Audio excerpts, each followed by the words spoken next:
Advertencia. En estos vídeos no se pretende hacer apología de ninguna ideología política o religiosa. Todo el material visto en este canal es creado únicamente con fines de divulgación histórica y de entretenimiento. Diario del 24 de septiembre de 1941. La batalla decisiva aún no se ha librado. Aquellos en la cima se han equivocado mucho sobre Rusia. Solo podemos esperar que los eventos venideros impulsen las cosas para que podamos considerar a Rusia como eliminada efectivamente. Sin embargo, incluso en este caso, no hay motivo para hacerse ilusiones con un cambio en la situación interna en Rusia y, por lo tanto, para que abandone la guerra. Inglaterra ciertamente se ha recuperado durante este verano. América está impaciente por entrar en la guerra.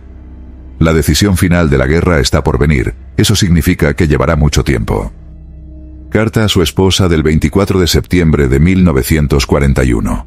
Nos hemos movido 250 kilómetros hacia el norte, pero aún no hemos llegado a nuestra nueva sección.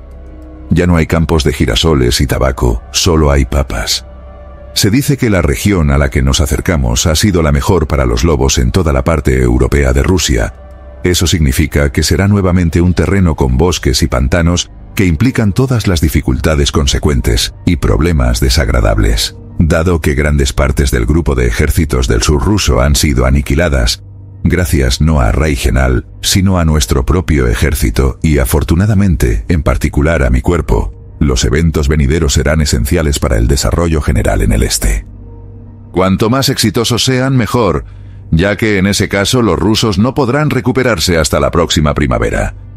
Nadie que haya conocido a Rusia quiere luchar el próximo año como lo hicimos este año. Todo alemán que se ha encontrado con el bolchevismo aquí está harto de ello. La guerra todavía está pendiente si América entra, lo cual básicamente ya ha sucedido. Un nuevo enemigo emergerá que puede apoyar a Inglaterra, al menos con su fuerza aérea y marina. Diario del 25 de septiembre de 1941. Volé al ejército en Clinton en el caza en un vuelo de 50 minutos sobre un tren blindado que ha sido completamente destruido por nuestra Luftwaffe. Clinton es una ciudad completamente preservada de 40.000 habitantes. La primera que no ha sido destruida que hemos visto desde la frontera alemana. ¡Qué sorprendente! Iglesias antiguas de madera con iconos artísticos y un mercado con puestos frente a él. La gente de la ciudad está feliz y agradecida de poder usar su iglesia nuevamente. Desafortunadamente, no sabemos cómo aprovechar esta ventaja ayudándoles a reparar las iglesias. Diario del 27 de septiembre de 1941. De todos modos, nuestra concentración de tropas no estaba disfrazada en absoluto, ni siquiera ligeramente. Los mensajes de radio interceptados de los rusos pidiendo refuerzos ante un inminente ataque alemán dan una pista clara de que no están ciegos. Pero porque estamos presionados por el tiempo, no nos molestamos por eso. Nuestras divisiones llegan en el último momento, por así decirlo, con la lengua afuera desde el suroeste. La operación debería y de hecho, debe comenzar lo antes posible porque el invierno está a la vuelta de la esquina. Aún así, habría sido posible. Disfrazar el avance con pequeños desvíos porque no es mi división. No tengo voz en eso. Hay especulaciones sobre si el grupo del ejército ruso de Timoshenko responderá o evadirá el ataque. La situación general requeriría que lo hagan, ya que hemos abierto un gran agujero en sus líneas en Kiev. Timoshenko no puede quedarse sin poner en peligro su ala izquierda. Por otro lado, evadir significaría abandonar el área alrededor de Moscú y la industria de guerra ubicada allí. Ahora esto, junto con Kharkov y la cuenca del Donetsk, están en riesgo. Informe de guerra a su familia del 29 de septiembre de 1941. Mientras tanto, ha comenzado a helar todas las noches, incluso durante el día, rara vez superamos los 4 o 5 grados Celsius.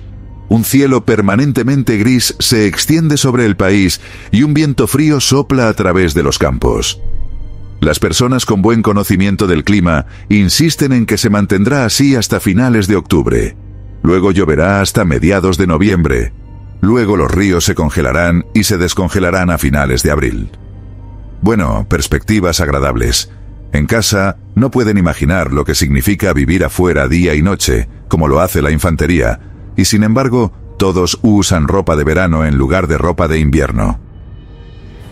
Los Pangis ya usan sus abrigos de piel de oveja. Tienen un corte muy extraño. Una cintura ajustada con una parte inferior plisada en forma de campana hecha de piel de oveja que se usa al revés. Las mujeres cubren sus cabezas con chales gruesos. Todas parecen tener dolor de muelas. Usan franela o fieltro envuelto alrededor de sus pantorrillas y zapatos. Para ser honesto, se ven un poco como esquimales.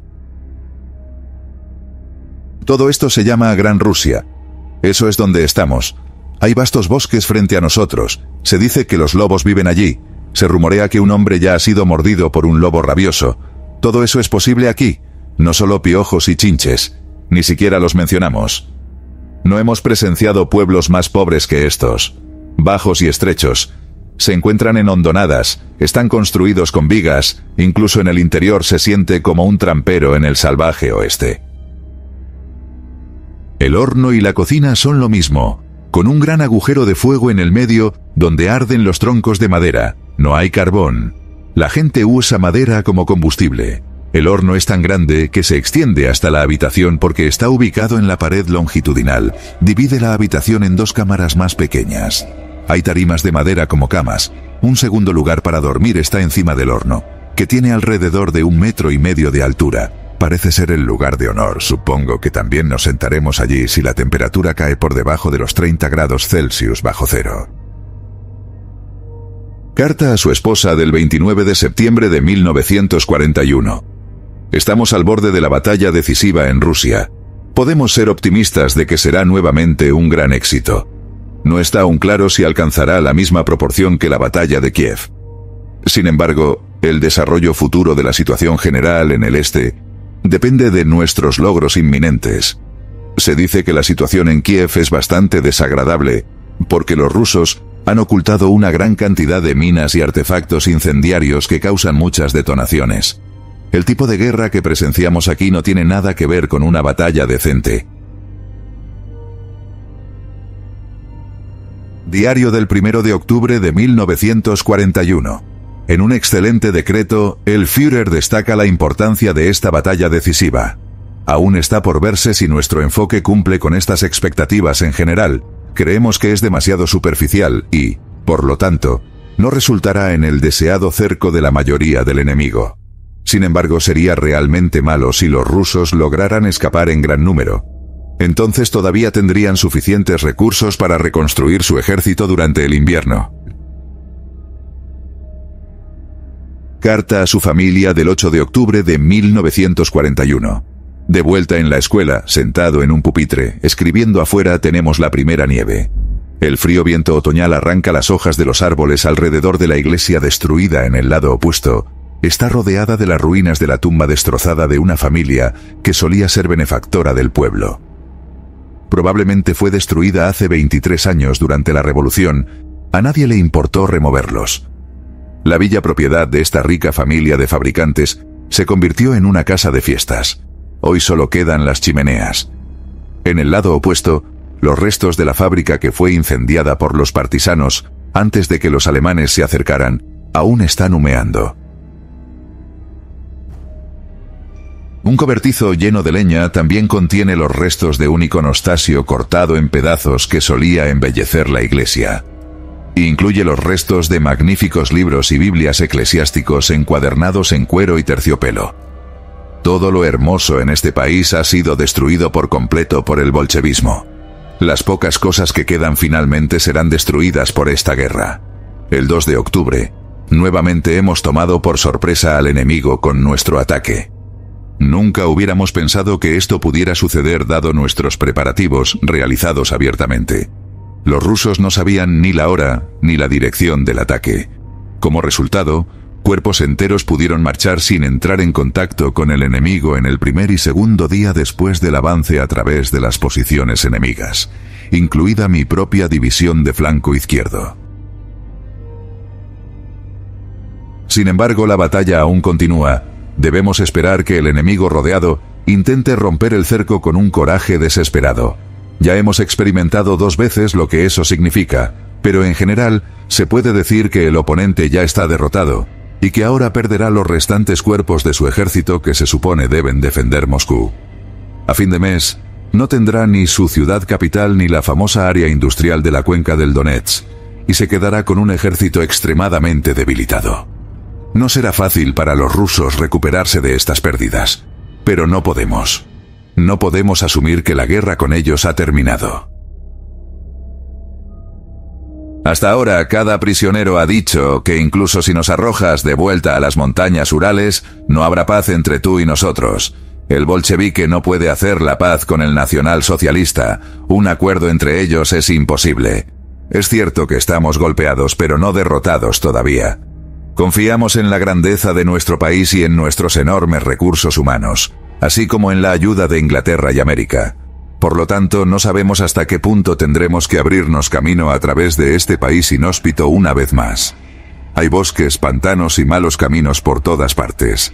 Hasta ahora, el clima ha sido favorable durante los primeros días de la ofensiva, pero si se vuelve húmedo, enfrentaremos grandes dificultades. Diario del 10 de octubre de 1941. Cielos despejados por la noche, alrededor de -5 grados Celsius. Hemos solicitado nuevamente ropa de invierno ligera. Nuestros hombres todavía están usando sus uniformes de verano, pero el grupo de ejércitos ha decidido categóricamente que el suministro de municiones y alimentos es más importante que la ropa. En mi opinión, las decisiones categóricas suelen ser equivocadas. Siempre es posible enviar unos vagones de tren, lo cual ayudaría mucho en la situación actual. Nadie se atrevería a violar una decisión categórica, ni siquiera el correo de campaña puede ser entregado, a pesar de que ha habido vagones vacíos en algunos trenes. Carta a su esposa del 16 de octubre de 1941. Hoy es nuestro 21 aniversario y estoy aquí en Sukinichi, un miserable pueblo ruso al suroeste de Kaluga. Durante todo el día nevó, lo que convirtió todos los caminos en un pantano negro e interminable. Tomé el camino a Kostiusk hoy y pude ver una larga fila de camiones hundidos, atascados y rotos, sin esperanzas de moverse. Junto a los vehículos yacían también numerosos caballos muertos en el barro. Nosotros también nos quedamos atascados hoy debido a los malos caminos. Mi cuerpo, es decir, mi división, ha iniciado un nuevo cerco por cuarta vez en el transcurso de esta campaña. Alcanzamos al ejército ruso en retirada y cortamos su retiro. El ejército enemigo en Briansk intentó romper a través de donde los enfrentamos en 4 días de arduas batallas con grandes pérdidas. Los hemos empujado hacia atrás sección tras sección hasta poder rodearlos por completo. 5.000 prisioneros y 102 cañones fueron nuestra presa en estos primeros días.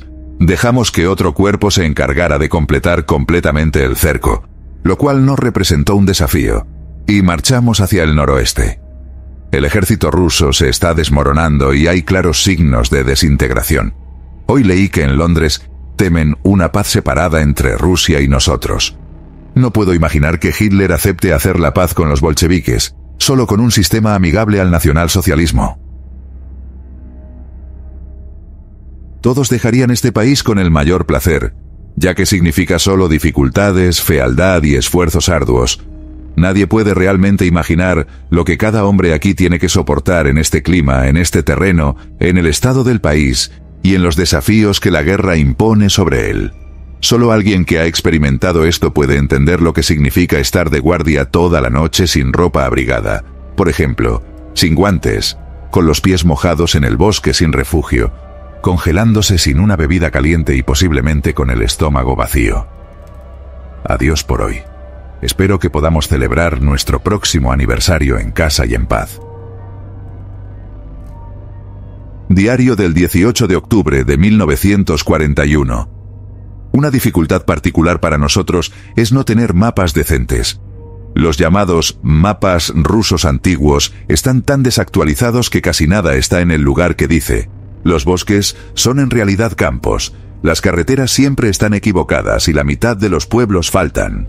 A veces podemos capturar mapas, y estos son mucho mejores que nuestro mapa alemán a escala de 1 a 100.000. Son claros, precisos y actualizados. Pero por el momento no tenemos esos, por lo tanto estamos medio ciegos. El paisaje ha cambiado mucho después de las tierras bajas. Se ha vuelto montañoso y muy animado. Incluso es más difícil subir y bajar en esta superficie resbaladiza y embarrada. Diario del 19 de octubre de 1941. Ha estado lloviendo todo el día. Los suministros no pueden llegar porque cada vehículo se queda atascado. Incluso en el mando general se han reducido las raciones de pan. Hemos encontrado harina en la ciudad y hemos comenzado a hornear pan en la panadería del Kolhoz. A partir de ahora estamos asignados al grupo de tanques Guderian, que se encuentra en Oriol. No estamos exactamente felices con la separación del segundo ejército, ya que con los tanques somos solo una rueda de repuesto en las circunstancias actuales. Y debido a las distancias dadas, ni siquiera podemos alcanzarlos. El segundo ejército también lamenta que nos vayamos. Cuando anuncié nuestra partida por teléfono, el coronel general von Bix nos agradeció cordialmente y mencionó las grandes victorias que el cuerpo ha logrado. También nos duele separarnos del segundo ejército porque siempre nos han apoyado de la mejor manera posible. Informe de guerra a su familia del 23 de octubre de 1941. Estoy escribiendo en los cuarteles de Kozelsk. Puedo decirte eso. Pasarán semanas, dadas las entregas actuales del correo de campaña, hasta que la carta te llegue. Desde que la resistencia del Ejército Rojo al oeste y al sur de Moscú colapsó, la madre naturaleza ha asumido la defensa de Rusia.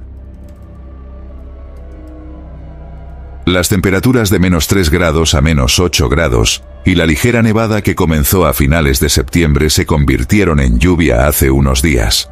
Por lo tanto, nuestros movimientos potenciales están altamente restringidos. Como ejemplo, puede mostrar que a un camión le llevó 36 horas recorrer una distancia de 35 kilómetros. Todos estaban emocionados de que llegara. La mayoría de los convoyes están atrapados en un barro profundo, en el pantano, en caminos profundamente surcados con baches medio metro de profundidad, inundados de agua. Los camiones, que ya están en bastante mal estado, ahora están completamente rotos. Las piezas de repuesto son imposibles de conseguir. No pasa nada de gasolina, pan ni avena. Los carros de caballos están atascados.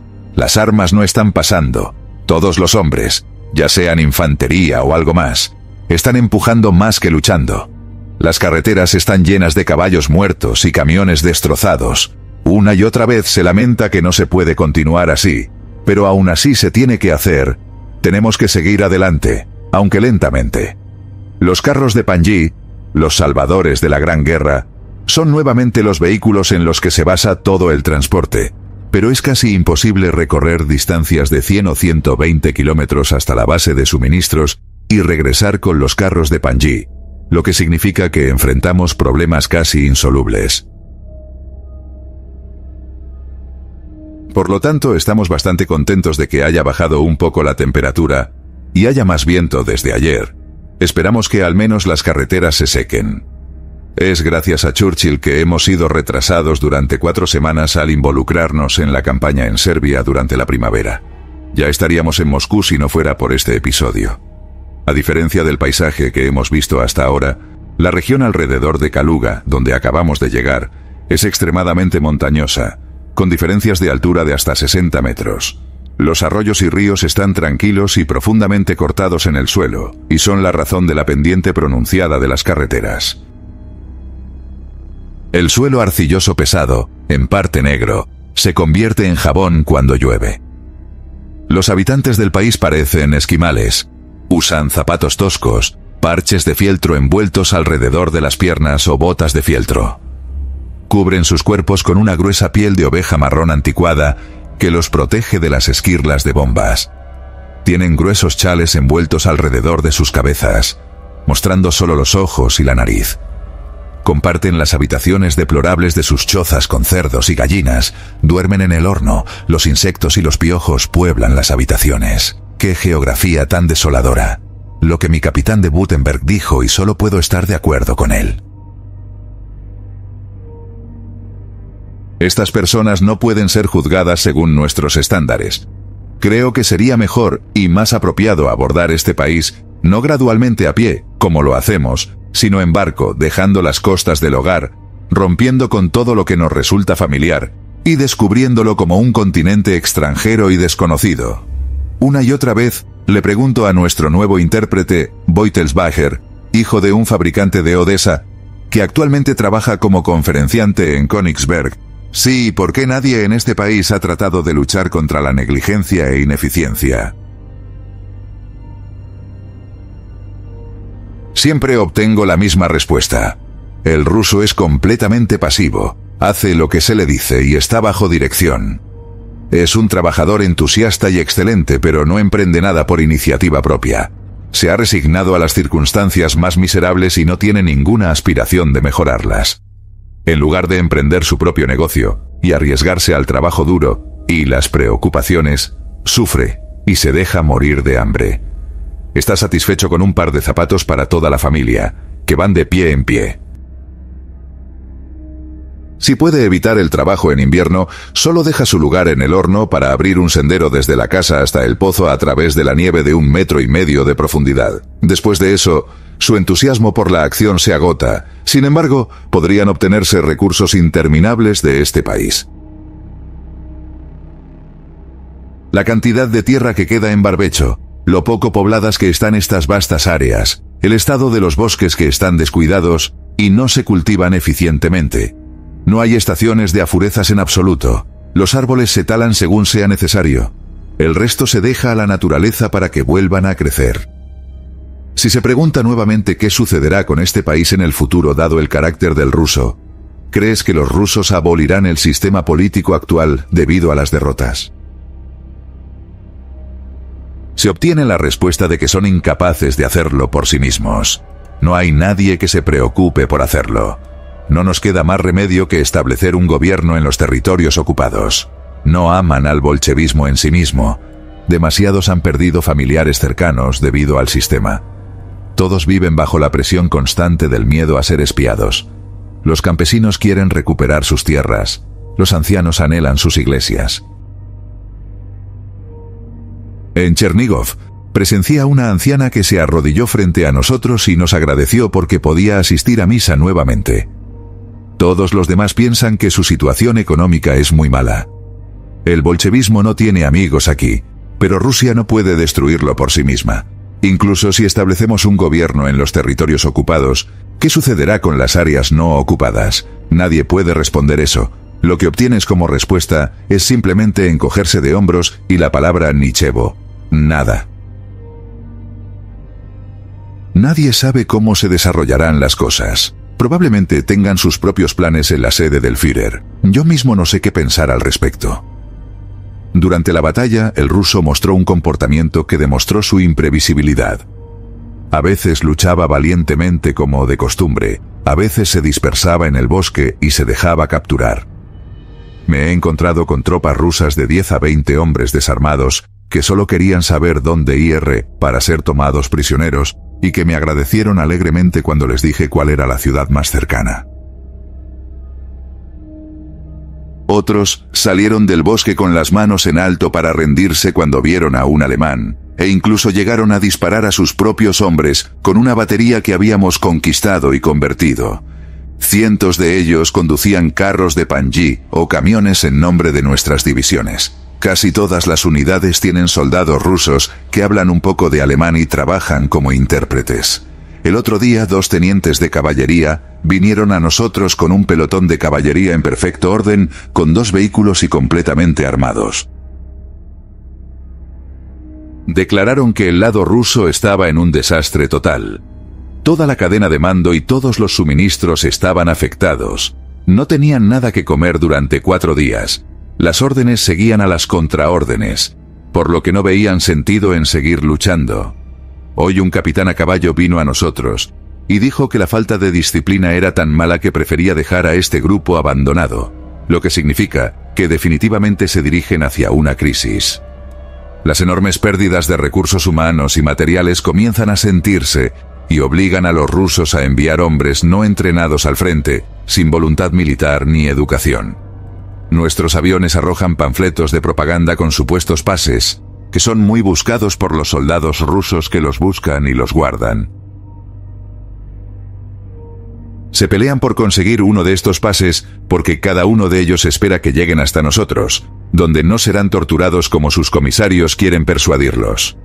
Agitan los folletos o los sacan de sus bolsillos cuando son tomados prisioneros como evidencia de que son solo soldados forzados y que no quieren luchar contra Alemania. Pero que quede claro que no es así en todas partes.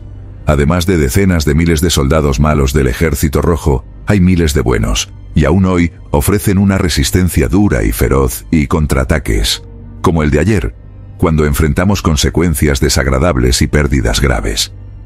Es de suma importancia destruir, si es posible, el resto de sus tropas que aún ofrecen resistencia antes del comienzo del invierno, para evitar la reorganización del ejército ruso durante los meses de invierno. Por el momento, este objetivo se ve obstaculizado por unidades fuertes y aún invictas en el sector norte del frente ruso, así como por el ejército del lejano oriente fuerte y bien equipado en Vladivostok. No sé en qué medida está ocupado y estará ocupado por los japoneses, por lo que cada vez nos estamos enfocando más en los próximos meses de invierno, que no esperamos con ansias. Afortunadas son las unidades que podrían ser retiradas y desplegadas en otro lugar, pero eso ciertamente no sucederá con nosotros. Carta a su esposa el 24 de octubre de 1941. No te preocupes por los regalos de Navidad de Moscú. Por el momento el ruso se defiende tenazmente. Se derramará mucha sangre antes de que lleguemos allí, pero definitivamente lo haremos. Podríamos adentrarnos en este nido de comunistas, o dejar que todos mueran de hambre y frío en lugar de molestarnos con agotadoras peleas callejeras. Ya veremos. Diario, el 25 de octubre de 1941. Todo se ha detenido debido al clima húmedo y las carreteras justo antes de que lleguemos a nuestro objetivo, Moscú. Estamos atrapados. Finalmente tenemos una proporción de 4 divisiones alemanas contra una división rusa, y no podemos usarla durante días. La autopista hacia Moscú está completamente bloqueada. El 9º y 4º ejércitos dependen de ella. Ahora se asignan 2 divisiones de infantería trasera para regular el tráfico, y sin embargo, el ruso solo defiende las carreteras entre ellos. No hay mucho, pero nosotros también solo podemos usar las carreteras para avanzar. La situación es muy insatisfactoria. Le dije al coronel Blumentritt, mi superior, nos faltan las 4 semanas de la campaña en Serbia. Sí, dijo él. Y además las 3 semanas desde julio hasta la primera mitad de agosto que perdimos, mientras nuestros superiores discutían si nuestro próximo objetivo sería Moscú o el área industrial de Donetsk. En ese momento perdimos semanas del mejor clima posible porque se nos ordenó un descanso operativo. Es cierto, fue durante esos días desagradables en Bobrisk, cuando se hablaba de que el liderazgo supremo estaba indeciso acerca de qué hacer. El Führer quería la industria de Moscú. Luego nuestra batalla de Gomal abrió inevitablemente el camino hacia el sur, y no pudimos evitarlo. Pero incluso entonces pensábamos que el liderazgo supremo aún vacilaba, y seguía esta nueva dirección solo a medias y con medios insuficientes, y ahora tenemos que sufrir las consecuencias, ya que el único enfoque del grupo de ejércitos Bog era Moscú, y ahora tienen que pagar por sus errores. El clima impide una victoria fácil. Carta a su esposa el 27 de octubre de 1941. Tenemos que renunciar a toda esperanza. Todos nuestros suministros están atascados en el barro y las carreteras inundadas. Los camiones no tienen gasolina, los hombres no tienen pan y los caballos no tienen avena. En muchos casos, los hombres ni siquiera saben dónde están atascados sus camiones. Como no se espera un mejor clima, nuestro avance será muy lento. Otras unidades disfrutan de mejores condiciones de la carretera, y están a solo 60 kilómetros de Moscú. Pronto estarán frente a sus puertas. En cualquier caso, el clima inesperadamente ha puesto obstáculos en nuestro camino. Esto podría resultar muy mal para nosotros. Nadie se atreve o es capaz de imaginar las condiciones de la carretera aquí. Hay una gruesa capa de barro de 30 a 40 centímetros de profundidad cubriendo la superficie de las carreteras. Parece una ola de barro delante de los coches y camiones mientras se mueven antes de quedar atascados. Solo una fracción de nuestra carga de transporte está disponible en realidad bajo las circunstancias actuales, y aún más camiones se averían. Ya hemos dejado nuestros buenos automóviles de pasajeros a 60 kilómetros atrás cuando cambiamos nuestra posición ayer. Siempre esperamos un mejor clima, pero generalmente hay fuertes lluvias el tercer día después de 2 días de llovizna ligera. Entrada en el diario el 29 de octubre de 1941. Las cosas no son muy diferentes en el ejército de tanques. También tienen grandes dificultades de suministro. Dependiendo del ancho de la carretera, el ejército lucha con una cabeza de 6 tanques y una compañía. Todo lo demás está detrás de ellos en el camino hacia Tula, que está parcialmente destruido y hundido en el barro en muchos lugares. Guderian espera que podamos abrir Tula para él girando hacia el este, pero apenas podemos movernos nosotros mismos. Mi principal solicitud es que nos envíen combustible, pero el ejército de tanques no está en posición de prometer nada. También ellos solo pueden esperar. Por lo tanto, nuestra visita tuvo un éxito limitado. ¿Cuáles son las perspectivas de guerra en relación a Rusia? Al igual que Guderian, temo un letargo interrumpido a menudo por tropas rusas, y el próximo año una guerra como la que Japón lucha contra China. Informe de guerra a su familia el 30 de octubre de 1941. Nuestro principal oponente es el clima. A pesar de unos días agradables, las carreteras no se secan porque los camiones no pueden pasar. No tenemos ni combustible, ni aceite, ni pan, ni café, etc. Y nuestro suministro de municiones está agotándose. Tenemos suficiente carne, repollo e incluso papas, aunque no muchas. También tenemos maíz, pero nos estamos quedando sin avena. En general estamos atascados con nuestros vehículos porque no podemos usar las carreteras, lo cual es una condición previa para nuestro avance. La naturaleza ha vencido a la tecnología. Tuvimos mucha suerte de que esto no ocurriera a finales de septiembre, cuando estábamos a punto de destruir el grupo de ejércitos del centro ruso. Pero qué ironía que este alto nos suceda justo en las puertas de Moscú. Las divisiones están a solo 60 kilómetros, a 3 días de marcha de la capital. Ya hemos extendido nuestras manos hacia la fortaleza del comunismo, por así decirlo. Somos ampliamente superiores. Sin embargo, hace 10 días, el corredor que anhela la victoria quedó atascado en el barro para nuestra sorpresa. Descubrimos una granja de zorros plateados cerca de Lichvin.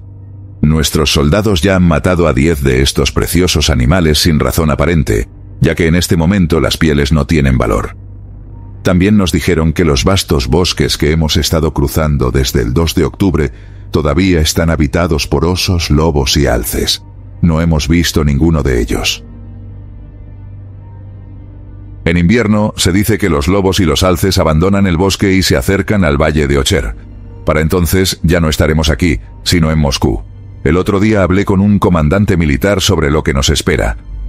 Bueno, dijo él, probablemente pasaremos varios periodos de letargo aquí, interrumpidos muchas veces por los rusos. Yo respondí, y la próxima primavera tendremos una guerra aquí, como en China. Nuevos ejércitos surgirán aquí y allá, a los que tendremos que derrotar en una campaña especial. Así será, dijo él. Entrada en el diario el 1 de noviembre de 1941. Por segunda vez, nuestros aviones han lanzado pan. ¿Cuánta ayuda es eso? Es como una gota en el océano. Lo que necesitamos es unos suministros que se transporten en tren a través de Kosciuszk. 2. Alcanzar a las tropas motorizadas. 3. Combustible. No obtendremos todo eso. Ni siquiera podemos obtener ayuda aquí. No tenemos conexión con las divisiones. Estamos en un aprieto, impotentes. Nunca hemos experimentado una situación como esta. El clima no cambia en absoluto. Siempre es cálido y húmedo. Esperamos heladas, pero siempre llueve. Luego, las carreteras son imposibles de transitar de inmediato. Llevamos atascados en este maldito lugar durante 8 días. Los insectos y los piojos son nuestros compañeros de habitación. No hay esperanza de mejora en los suministros. Vivimos de la tierra, horneamos nuestro propio pan. Lo que más extrañan los hombres es que ya no tienen raciones de bebidas como café o té y tienen que sobrevivir a base de sopas. Por lo demás no están tan mal. Simplemente comen todo lo que encuentran aquí. Pero esto también está limitado. Algunos productos ya se están agotando, por ejemplo, la avena. Diario del 2 de noviembre de 1941. Han vuelto a cancelar el transporte. Se suponía que debía conducir hasta la 31ª División, que está a 120 kilómetros de distancia. No me sentía muy bien, así que alguien más joven podría ir esta vez. Envié al mayor Knuppel, le tomó 11 horas. No entiendo por qué los más jóvenes siempre se quedan en casa y envían a sus generales en viajes de 12 horas. Por la tarde, visité el puesto de socorro de la División 131, que era una imagen de miseria, aire terrible, soldados gravemente heridos en paja, un hombre con neumonía al que hay que amputarle la pierna, muchos con flema de gas. Gracias a Dios que ahora tenemos suero, que no existía en la Gran Guerra. En ese entonces todos tenían que morir. Animé a los hombres y les agradecí. Todos esperan volver a casa. El teniente Beutelsbacher mató a un total de 12 partisanos, algunos ayer en Lichbin, otros hoy cerca de aquí. No pensarías que este hombre pequeño e insignificante tiene tanta energía. Se venga del comunismo por su padre, su madre y sus hermanos, que murieron o fueron exiliados bajo este régimen. Es un vengador despiadado. Sin embargo, 2 soldados errantes del Ejército Rojo mataron a uno de nuestros soldados en Lichbin. Hay gente así en todas partes, en el bosque junto con los partisanos. A partir del 3 de noviembre, el mal tiempo se convirtió en un período de frío, lo que permitió realizar operaciones ofensivas nuevamente. Se volvieron más extensas a mediados de noviembre, pero también tuvimos que enfrentar una nueva resistencia del Ejército Rojo. El 43º Cuerpo de Ejército, ahora con las divisiones de Infantería 31 y 131, fue asignado por el Segundo Ejército Panzer de Guderian para apoyar el avance de las formaciones de tanques del 24º Cuerpo Panzer hacia Tula desde el noroeste y avanzar desde el área de Ocher, cerca de Kaluga y Lichbin, hacia Alexin y más allá, para encontrarse con los tanques al norte de Tula y completar el cerco de esta área crucial, que es tan importante para la defensa de Moscú.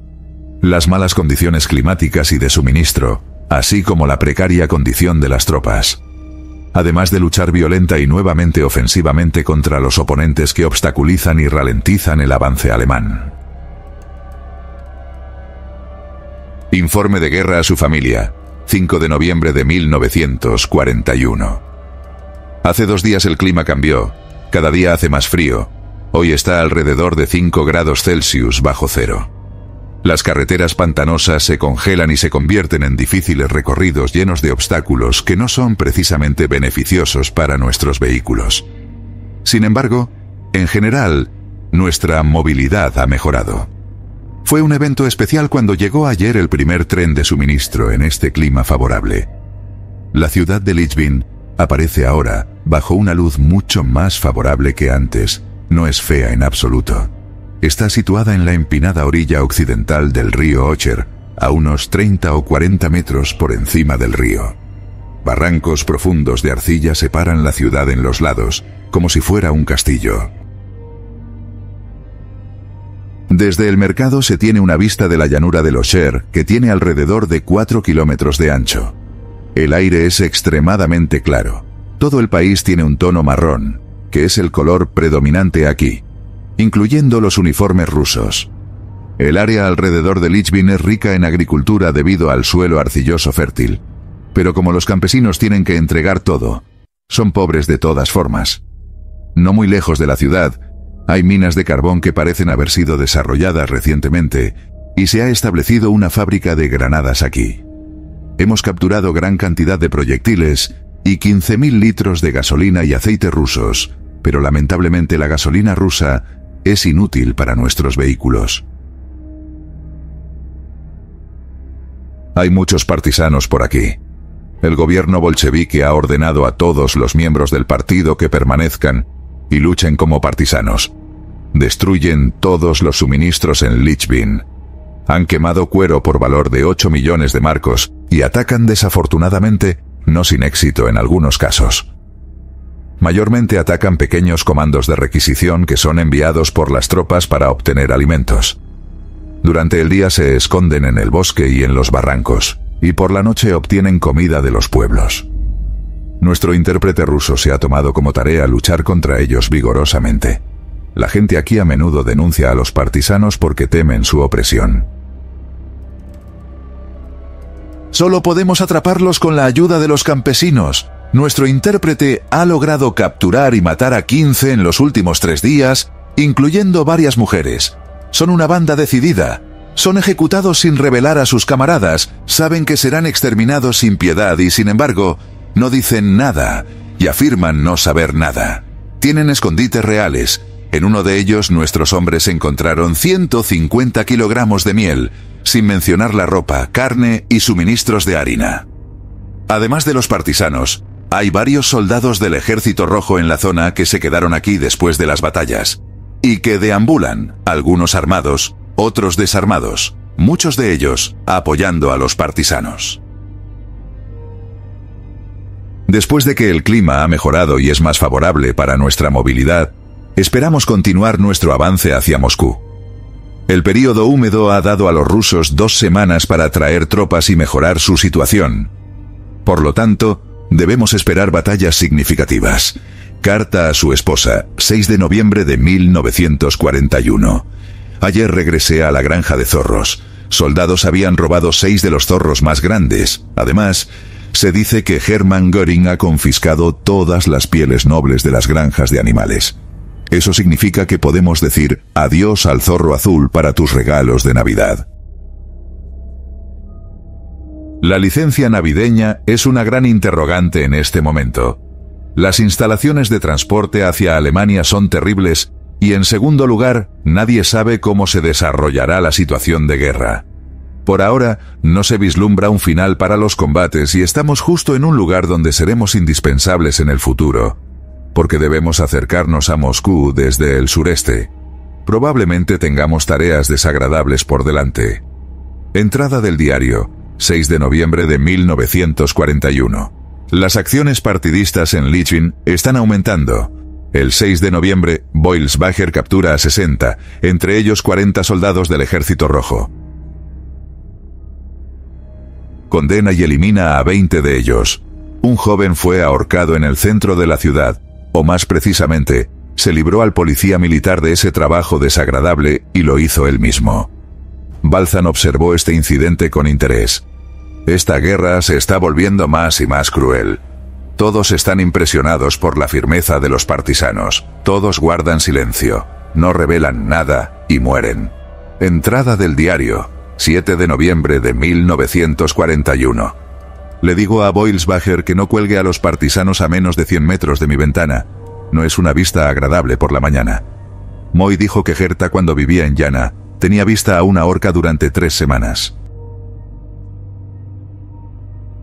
Carta a su esposa, 8 de noviembre de 1941. De nuevo, hay nuevas acciones de combate por delante de nosotros después de las últimas 2 semanas, que han sido bastante tranquilas. El clima sigue malo, alrededor de 0 grados. Hay nieve y temperaturas de congelación por la noche, niebla y lluvia durante el día. Las carreteras están tan resbaladizas que nuestros autos giran como trompos o se convierten en un pantano profundo. En este momento vivimos en un miserable pueblo. Nuestros alojamientos están terriblemente infestados de insectos. Nuestros hombres me preguntan constantemente ¿cuándo terminará esto? Y solo puedo encogerme de hombros y responder que no lo sé. Otros preguntan ¿cuándo será la próxima licencia? Pero no se puede evitar sonreír. Muchos hombres han cogido un resfriado debido al mal tiempo, y la picazón se está volviendo cada vez más común debido al entorno infestado de piojos. Desde hace semanas ha sido imposible tomar un baño. La ropa y las botas de las tropas están muy desgastadas, y casi se deshacen. Los rusos están mejor vestidos que nosotros, pero lo principal es que, de todos modos, perderán la guerra. Carta a su esposa, 15 de noviembre de 1941. Algunos días difíciles quedan atrás y aún no han terminado. Nuestro nuevo ejército, dirigido por Guderian, nos ha obligado, a pesar de nuestras objeciones, a participar en una operación que al principio fue bastante exitosa, pero que se desvaneció debido a la falta de fuerzas y apoyo de nuestras unidades vecinas, tal como predijimos y cambiamos en sentido contrario, lo que nos ha costado graves pérdidas. En 4 días perdimos 1000 hombres, 790 muertos o heridos y 180 congelados hasta la muerte. Tuvimos temperaturas de menos 20 grados Celsius durante varios días, con vientos helados que pinchaban como agujas. Ahora hace calor alrededor de menos 8 a menos 10 grados, pero siempre con viento. Luchar en tales condiciones, estar tumbado en el suelo durante horas enfrentando el fuego enemigo sin poder cavar un refugio, es casi insoportable para la resistencia humana, pero así es aquí. Mis prendas de piel aún no han llegado, me dijeron que están atascadas en el camino detrás de Kaluga. Solo puedo esperar que lleguen en algún momento en un futuro cercano. Por ahora llevo varias capas de ropa de lana. Informe de guerra a su familia, 19 de noviembre de 1941. Menos 10 grados, menos 15 grados, menos 19 grados Celsius. Esas son las temperaturas en las que tenemos que trabajar y luchar desde el 8 de noviembre. Fluctúan entre esas cifras y el cambio de temperatura apenas se nota, pero lo que marca la diferencia es el viento. A veces no hay viento en absoluto, otras veces sopla un viento gélido del norte o noreste que hace casi insoportable estar afuera. Pica como agujas en la cara y sopla a través de gorros y guantes. Fue bajo estas condiciones cuando estábamos a menos 20 grados Celsius y soplaban estos vientos que nuestros hombres tuvieron que estar tumbados en el suelo congelado durante horas, mientras eran bombardeados con granadas y ametralladoras durante 2 largos días, soportando la ligera capa de nieve, al igual que las perdices en Francia el año pasado. La mitad de ellos no tenía gorros ni guantes, y todos llevaban solo nuestros abrigos alemanes y pantalones delgados y viejos. Enfrente estaba el ruso con uniformes acolchados, abrigos y pantalones que parecían edredones y gorros de piel con solapas para las orejas. Estas eran condiciones de combate atroces, y además teníamos las dificultades de suministro desde principios de mes, que ahora se hicieron sentir por completo. Durante 8 a 10 días no teníamos té, café, cigarrillos ni puros, y mucho menos alcohol. A menudo no había pan y la munición estaba escaseando, a veces no teníamos suficiente para disparar. Es casi un milagro que solo tuviéramos 180 hombres con congelación que tuvieron que ir al hospital de campaña. El ruso aprovechó muy bien el tiempo mientras nosotros estábamos obligados a quedarnos quietos o movernos a paso de tortuga. Reunió todas las tropas que pudo y las posicionó alrededor de Moscú, mientras que nosotros prácticamente no teníamos enemigos delante de nosotros a fines de octubre, y si aparecían, retrocedían. El 10 de noviembre, contra nuestra opinión y voluntad, se nos ordenó atacar a pesar de no tener vecinos a la izquierda ni a la derecha, y aquellos que estaban más allá de estos vacíos no estaban preparados para apoyarnos. Realizar un ataque en un terreno nevado es extremadamente difícil y conlleva grandes pérdidas. Nos infiltramos en la posición durante la noche. El ruso estaba en los pueblos. Había abandonado las colinas debido al frío extremo. De esa manera avanzamos a veces sin encontrar resistencia durante hasta 15 kilómetros seguidos. Pero en los pueblos el enemigo se defendió sorprendentemente vigorosamente. Nos enfrentamos a un combate cuerpo a cuerpo duro en algunos lugares. Era mediodía cuando los superamos. Una vez que habíamos logrado abrirnos paso en el centro, no había enemigos delante de nosotros y podríamos haber avanzado sin disparar un solo tiro más. Pero luego el ruso atacó nuestros flancos, y como no había nadie para protegernos, nadie cerca o lejos que se uniera a nuestra operación, no pudimos aprovechar nuestra victoria. Después de 5 días y con un esfuerzo violento, pudimos repeler el contraataque en nuestra posición amplia como una cabeza de puente. Hemos capturado 2000 prisioneros, 6 cañones, tanques y una gran cantidad de otro material, pero la gran victoria que obtuvimos fue en vano en términos de su efecto operativo. Nosotros mismos perdimos 800 hombres, y dados los niveles de fuerza actuales, estas pérdidas son apenas sostenibles, ya que el ruso defiende la zona crucialmente importante alrededor de Moscú en todas partes con contraataques aquí y allá, por unidades fuertes y tanques. Por otro lado, hemos logrado una ruptura en algunos lugares, uno de ellos, afortunadamente, pone en peligro el suministro de agua de Moscú. Sin embargo, en general, estamos demasiado lejos de la ciudad en este momento, como para esperar su caída pronto. El avance hacia la ciudad se llevará a cabo a costa de duras batallas, porque el enemigo refuerza sus tropas constantemente.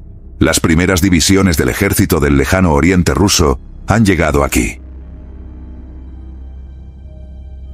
Ahora no sé si los rusos asumen que los japoneses no se involucrarán en la guerra después de todo, o si han sustituido estas tropas por nuevas unidades durante los últimos meses. Tuvieron mucho tiempo para hacerlo. Ahora solo podemos esperar que no haya mucha nieve. Si eso sucede, nuestras dificultades aumentarán inmensamente, especialmente para nuestras aclamadas tropas motorizadas.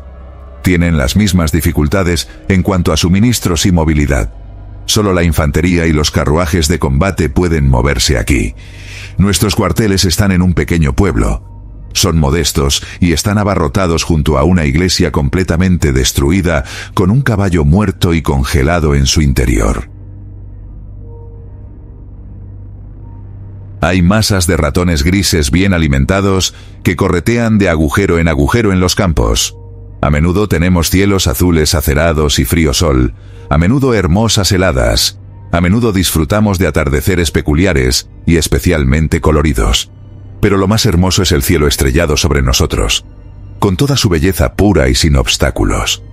Las estrellas parpadean y brillan como destellos sobre terciopelo negro. Este frío seco, en sí mismo, es un clima saludable si te abrigas lo suficiente. Comparado con Alemania en noviembre, este clima es recomendable. Noviembre en Moscú es glorioso. Sol, nieve, tranquilidad, frío. Buen lugar para patinar sobre hielo y trineos. Las condiciones para el esquí están mejorando. No hay muchas comodidades, pero los precios son bajos. Hay sauna en cada pueblo, bichos, piojos, ratones y ratas en cada casa sin falta. Los bichos prefieren la sangre tipo 0. Hay enormes bosques muy cerca y una corriente continua de soldados del Ejército Rojo que se han quedado atrás después de la batalla de Vyazma y Briansk, y que atraviesan los bosques hacia Tula para regresar a su frente en grupos pequeños de 3 a 5 hombres. Caminan junto a las vías del tren evitando las carreteras principales y generalmente evitan el combate cuando los encontramos, solo pelean en defensa propia. Un comandante de división con 400 hombres, el señor Alexandrov, pasó junto a nuestros cuarteles a solo 2 kilómetros de distancia, y ninguno de nosotros los notó a tiempo. A menudo estos soldados del Ejército Rojo llevan ropa de campesino raída, a veces con sus uniformes debajo. Han dejado crecer sus barbas porque han aprendido que los alemanes no molestan a los ancianos, especialmente a los que llevan abrigos de piel, sombreros y pantalones acolchados. Llevan consigo papeles con signos utilizados por criminales que nadie puede descifrar, excepto ellos. Además de ellos, hay partisanos causando problemas una y otra vez. Atacan autos individuales o a personas a quienes generalmente matan. Hacen estallar las vías del tren y cortan los cables telefónicos. Solo podemos acabar con estos partisanos con la ayuda de la población rusa que vive aquí. Están dispuestos a compartir información, porque ellos mismos son aterrorizados y robados de su comida por estos bandidos, etc. Luchamos constantemente contra esta plaga, pero es difícil erradicarla porque el terreno es infinitamente vasto, el bosque es enorme, y los escondites son muchos. Nuestro intérprete, teniente Voitelsbacher, quien es de Odessa, Ucrania, cuyo padre fue asesinado y su hermano liquidado por los bolcheviques, cuya madre y hermanas fueron enviadas a Siberia y convertidas en trabajadoras forzadas en obras de construcción de carreteras, lucha vigorosamente contra estos partisanos. Una y otra vez, sale junto con algunos oficiales de policía militar, y con el apoyo de 3 devotos soldados del Ejército Rojo, hijos de campesinos. Nunca regresa sin haber disparado o colgado a varios bandidos. Casi siempre estas personas afrontan la muerte con estoicismo. No revelan nombres ni testifican, solo responden cuando se les encuentran culpables después de haber sido interrogados durante horas. Lo hice por orden. un joven de 18 años que se identificó como el líder de la unidad de caballería partisana, hizo el nudo él mismo y gritó: «Muero por el comunismo», y se lanzó.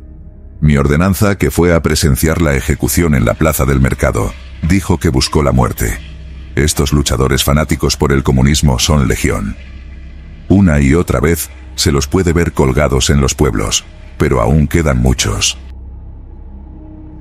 Cuando les ordené que enterraran a los partisanos ahorcados a la vista de nuestros futuros cuarteles, porque aunque sea común, no es agradable tenerlos frente a nuestras ventanas, la gente del pueblo les quitó las botas y pieles a los ahorcados y los arrastró con cuerdas hasta sus tumbas.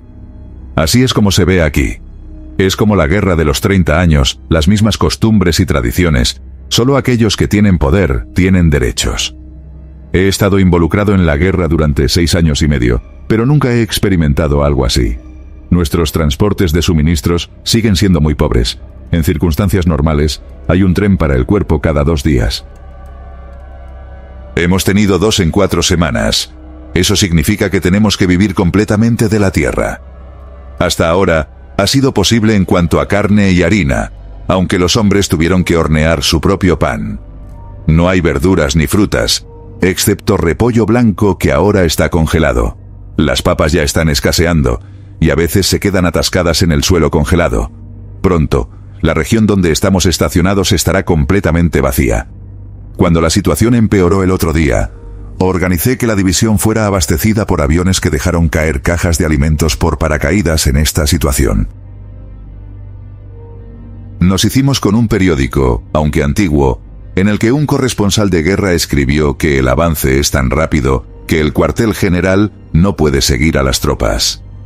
Los transportes de suministros funcionan como un reloj, aunque nuestro reloj parece haberse roto hace semanas. Carta a su esposa, 19 de noviembre de 1941. Anteayer llegaron las prendas de vestir de piel y también los guantes acolchados de la oficina de ropa del ejército. La bufanda estaba entre la ropa. Estoy ampliamente equipado con todo, por favor. No envíes más ropa abrigada, excepto calzoncillos de lana y 2 o 3 pares de calcetines de lana. Deberías tener los calzoncillos de lana. Probablemente solo olvidaste ponerlos en el paquete. Compra los calcetines. Adjunto mi tarjeta de racionamiento de ropa, no la desperdicies. Nunca se sabe si la necesitaremos en algún momento, tal vez para comprar material de revestimiento para los trajes franceses, en caso de que me concedan un permiso. Sin embargo, soy bastante escéptico al respecto. Por el momento nadie sabe realmente si la guerra continuará o si habrá un descanso. Dudo que lleguemos a Moscú este invierno, si comienza a nevar, y parece que sí esta noche. Entonces nos quedaremos atrapados aquí. Si continúan los combates, el permiso será imposible. Luego no habrá un descanso antes de diciembre, y luego estaremos ocupados preparándonos para la próxima guerra de trincheras. Es otra cuestión cómo volver a casa en este clima invernal, con ventiscas de nieve en avión, en coche a través de bancos de nieve, en tren. Puedes verlo en el informe adjunto al respecto. Mejor prepárate para una Navidad sin mí. Lamento no poder decir nada más. Todos están cansados de esto aquí y les encantaría irse de permiso. Dado que no se ve el final, esto continuará incluso hasta el próximo año. Rusia se está derrumbando, pero aún no ha sido derrotada. Te sugiero que guardes mis informes de guerra porque me gustaría conservarlos en memoria de la guerra. Siempre conseguiste las mejores copias, y sería una lástima si se perdieran después de llevarlos en tu bolso durante semanas. Entrada del diario, 21 de noviembre de 1941. Cuando llegamos a Gryaznovo, presenciamos el final de un comisario que intentó escapar a manos de nuestra policía militar. No fue una vista agradable para nuestros hombres. Entrada del diario, 23 de noviembre de 1941. Después de la reunión, una ceremonia conmemorativa por nuestros caídos, ya que es Totensonntag, el último domingo antes de Adviento en el que se recuerda a los muertos. Luego una caminata hacia el ruso muerto. Este es un destino extraordinario para una caminata. Un ruso muerto ha estado allí tirado en la nieve sin enterrar y congelado durante semanas. Tengo que pedir a la gente del pueblo que lo entierren. Carta a su esposa, 25 de noviembre de 1941. El hijo del coronel general von Kleist. Un piloto que será trasladado a Amberes después de estar aquí, llevará esta carta de regreso a Alemania. Solo los pilotos y personas como ellos tienen esa suerte, nosotros no. Después de esperar y hacer más o menos nada desde el 15 de noviembre, los combates han vuelto a empezar. Espero que sea más fácil que las batallas anteriores, pero no podemos esperar otra cosa dada la terquedad de los rusos. Hace constantemente frío, con una ligera nevada desde ayer, por lo que es un poco más suave ahora, pero solo desde esta noche. Esta mañana volvió a hacer menos 14 grados Celsius. A menudo uso estas botas rusas de fieltro. De esa manera al menos mis pies se mantienen calientes. En este aspecto, las botas son excelentes. No hay nada más que contar. Estoy bastante ocupado preparando nuestras ofensivas. Son difíciles de llevar a cabo porque no tenemos vecinos que puedan apoyarnos y habrá peligro por ambos lados, lo cual no es fácil de manejar. Informe de guerra a su familia, 29 de noviembre de 1941. 3 días de intensos combates quedan atrás. Tuvimos la oportunidad de atacar un pilar fundamental de las fuerzas de defensa rusas al sur de Moscú, la posición en Alexin. El primer día tuvimos los combates más intensos. En el segundo día, cuando el resultado aún estaba indeciso, nuestros aviones informaron de una columna rusa de 15 kilómetros de largo avanzando en nuestros flancos. Los regimientos extremadamente debilitados tuvieron que enfrentar este avance en el bosque, donde defenderse era difícil. Fue un momento de máxima tensión. Temporalmente detuvimos el ataque y estuvimos cerca de retroceder a nuestra posición inicial. 2 aviones diferentes informaron lo mismo, pero una hora después estos informes resultaron ser falsos. Continuamos el ataque y logramos avanzar. Ahora toda la línea del frente rusa en Tula está en peligro. Los rusos luchan con una tenacidad extrema. Su artillería nos ha causado fuertes pérdidas. En algunos lugares se ha rodeado con un cinturón de minas. Tiene nuevas minas que parecen una caja de unos 20 centímetros de largo, 5 centímetros de altura y de ancho, hechas de madera delgada. Solo tienen que colocarse en la nieve y han causado mucho daño. Pero lo peor para la infantería fue nuevamente tener que acostarse en el suelo desnudo durante horas sin protección bajo fuego enemigo. El suelo está congelado hasta 1 metro de profundidad y los hombres no podían moverse. Tuvieron que permanecer en el mismo lugar durante 10 horas. 3 de ellos simplemente se congelaron hasta morir. Además, todos los pueblos están destruidos. Las casas restantes están destrozadas. Esta noche un batallón tiene que dormir en 4 cobertizos. Los caballos tienen que quedarse afuera. Los suministros no llegan. Es inimaginable lo que los hombres logran aquí. Entrada del diario Grias Naval, 30 de noviembre de 1941. Rusos y alemanes en sus uniformes de invierno son apenas distinguibles. Los alemanes usan gorros de piel rusos. Carta a su esposa, 1 de diciembre de 1941. Estamos en una situación desesperada en este momento. El enemigo ataca vigorosamente nuestras posiciones recién ganadas. Nuestros hombres están extremadamente agotados y tenemos alrededor de menos 20 grados Celsius y un viento helado del norte que sopla la nieve como nubes por el suelo. La situación es tan mala como nunca antes y tememos las consecuencias más desagradables. La situación es especialmente amenazante porque nuestras tropas están al límite. Kluger ha logrado considerable éxito en el frente norte de Moscú. Al sur de la ciudad de Tula y donde estamos, Guderian intenta lo mismo y más, pero con recursos insuficientes. Somos nosotros quienes sufrimos. Solo sabemos una cosa. Esto no puede continuar de esta manera de forma permanente.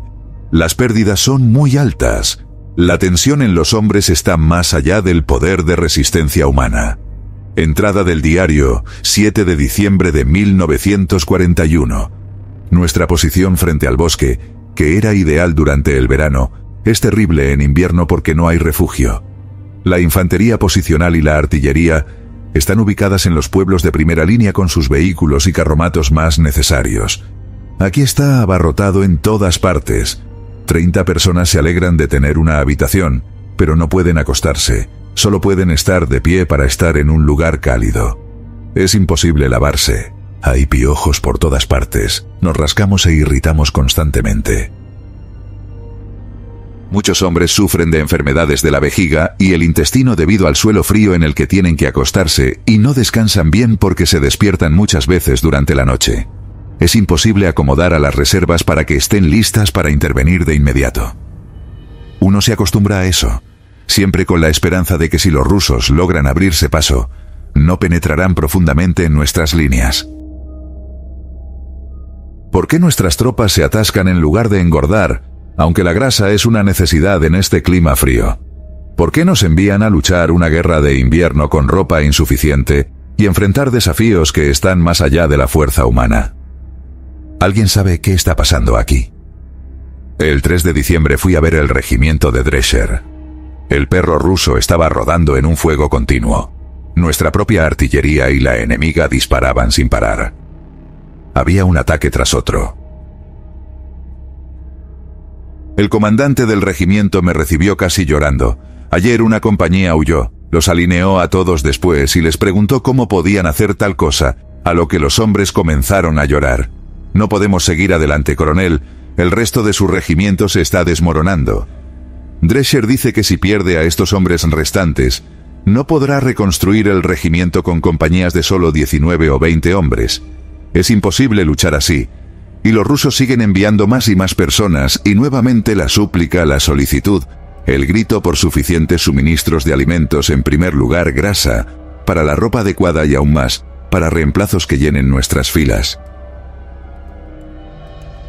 El coronel Drescher dice que nuestros hombres están en un estado tal que no puedo descartar que alguien pueda apuntar su arma contra su propio oficial, porque está verdaderamente desesperado y pierde la cabeza. Durante los últimos días, se han producido 3 casos de autolesiones, todos ellos involucrando a hombres con expedientes intachables. A mediodía del 3 de diciembre, el coronel general Guderian llegó acompañado de 2 vehículos blindados de reconocimiento en un clima brumoso y con nieve.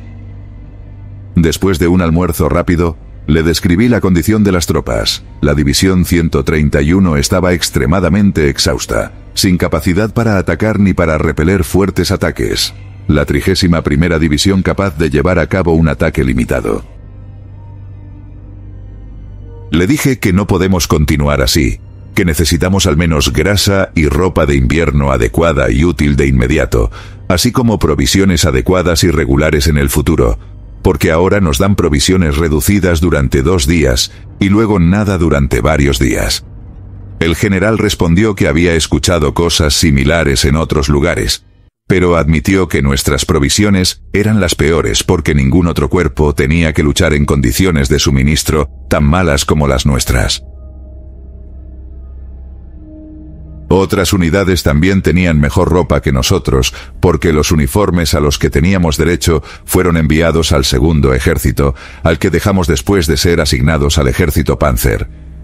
Pero las unidades estaban diezmadas en todas partes, a un nivel catastrófico, y el estado de ánimo de lucha de las divisiones estaba muy bajo. Por lo tanto, voló al grupo de ejércitos y pidió órdenes, pero su solicitud no fue comprendida ni aprobada. También falló en convencer a las autoridades superiores de dar la orden de cancelar la operación. El comandante en jefe del ejército le ordenó alcanzar una línea que es imposible mantener a largo plazo. Creo que se mencionó a Mijailov Skorpin. Finalmente, el mariscal de campo von Bock dio la siguiente orden: avanzar sin demora y tomar Tula en consecuencia. Ordenó el último ataque, que comenzó el 1 de diciembre por el 24º Cuerpo Panzer. Cuando recogí a Guderian para la cena a las 8 p.m., acababa de recibir noticias sobre el estado de la situación del 24º Cuerpo Panzer al este de Tula. El avance es lento, pero se mueve al norte de Tula. La 4ª División Panzer con el grupo de combate Eberbach ha alcanzado la carretera principal en Kostrova. La propia División Panzer está en la estación de tren en Reviakino. El enemigo los está presionando fuertemente desde el norte. Eberbach tiene 30 tanques, lo cual no es exactamente una fuerza poderosa. Debemos esperar que también sea atacado mañana. Entonces la primera pregunta de Guderian para mí fue: ¿podrías comenzar tu ataque el 5 en lugar del 6 de diciembre? Respondí que dada la situación actual y los últimos acontecimientos, Tenemos que intentar estar listos el 5 de diciembre, ya que ambos regimientos conocen sus secciones. Podría ser posible después de consultar con la división. Está haciendo frío a las 9 p.m. del 4 de diciembre. Un piloto nos informó que se esperan temperaturas de menos 30 grados Celsius para mañana. No lo esperábamos. Ninguno de nosotros era consciente del impacto de este cambio climático. Les dije a mis oficiales que no le dieran esta información a la 31ª División, ya que afectaría negativamente el estado de ánimo, y eso es indeseable porque no podemos hacer nada al respecto de todos modos. La bola está en movimiento. Hasta aquí el video de hoy. Recuerda suscribirte y dejar tu like para que sigamos trayendo contenido para todos ustedes.